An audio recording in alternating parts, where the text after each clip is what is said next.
Just pull that forward. So there we go. So there's the end of her shoulder, and this saddle would sit right there, right on the point. So you can see a saddle that's too big. It's going to be way down here on her, way down here on her shoulder. All right, and oh my god, you look at it. The cantle looks ridiculous. Yeah. The saddle's too small for the rider. You can just see where the pressure's going to come in from that cantle. It's just like bump, bump. And then you imagine if, you know, cantering's going to be like that. Yeah. And imagine if Helen's, and if Helen's sitting in it, it's going to be like that. So, well, yeah, probably a bit like that. Yeah. And so that's going to dig in further on that side if we're not straight. Yeah, and then that bit's probably, this plastic bit's going to be sitting right.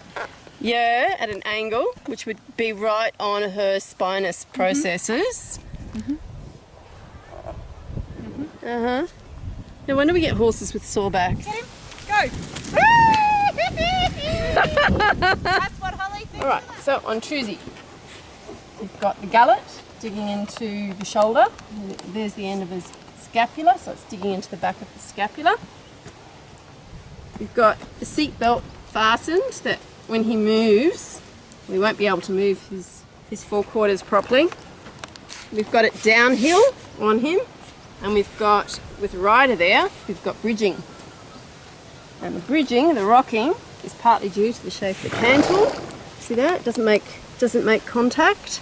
So when we've got it down there, the contact, depending when he moves, is either going to be on the back or it's going to be on the front. So that's how bridging occurs. I didn't really understand that until now. But having the stirrup points there, that's almost pushing on his spinous processes. So the stirrup points translate to there on him. That's interesting. Right, Pipey. Oh, look how downhill that is. That's shocking. Look at it. That is downhill. The end of the gullet is digging right into the top of his scapula. You're not going to get bridging, you're going to get a huge amount of pressure. So here you've got the cantle making contact, because you get a bit of a dippy back. You've got the cantle making contact back, so that's actually going to cause more back issues. The gullet's not wide enough for him. Twist, so that's the front of the rider's hip bone sitting there on him. So, you know, the rider is a 16.5, but the rider is sitting on that much of your horse. Oh, that's scary. And then you got the same thing, like he'll get a bit more shoulder movement the way it sits, but it doesn't fit him. No. But yeah, but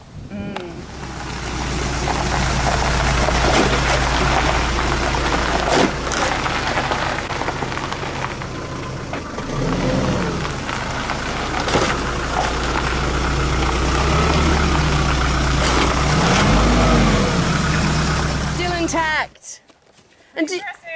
And you know, it's like going over a speed hump.